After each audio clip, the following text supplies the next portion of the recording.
Cycle tracks గా tech వీధులు నగరవాసులని గుప్పిట్లోకి తీసుకుంటున్న సైక్లింగ్ ట్రెండ్. పూర్తి వివరాలకు చదవండి రేపటి సాక్షి దినపత్రిక.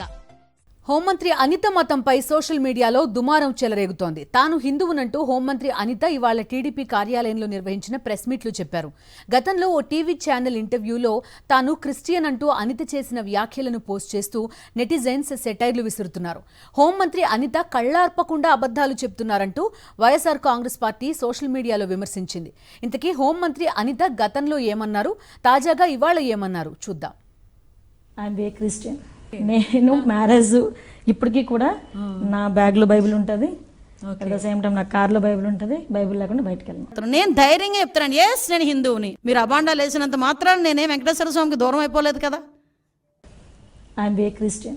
నేను మ్యారేజ్ ఇప్పటికీ కూడా నా బ్యాగ్ లో బైబిల్ ఉంటుంది, అట్ ద సేమ్ టైం నా కార్ లో బైబిల్ ఉంటుంది. బైబిల్ లేకుండా బయటకు వెళ్ళను. నేను ధైర్యంగా చెప్తాను, ఎస్ నేను హిందువుని. మీరు అబాండాలు వేసినంత మాత్రాన నేనే వెంకటేశ్వర స్వామికి దూరం అయిపోలేదు కదా. I'm a Christian. నేను మ్యారేజ్ ఇప్పటికీ కూడా నా బ్యాగ్ లో బైబిల్ ఉంటుంది, అట్ ద సేమ్ టైం నా కార్ లో బైబిల్ ఉంటుంది. బైబిల్ లేకుండా బయటకు వెళ్ళను. నేను ధైర్యంగా చెప్తాను, ఎస్ నేను హిందువుని. మీరు అబాండాలు వేసినంత మాత్రాన నేనే వెంకటేశ్వర స్వామికి దూరం అయిపోలేదు కదా.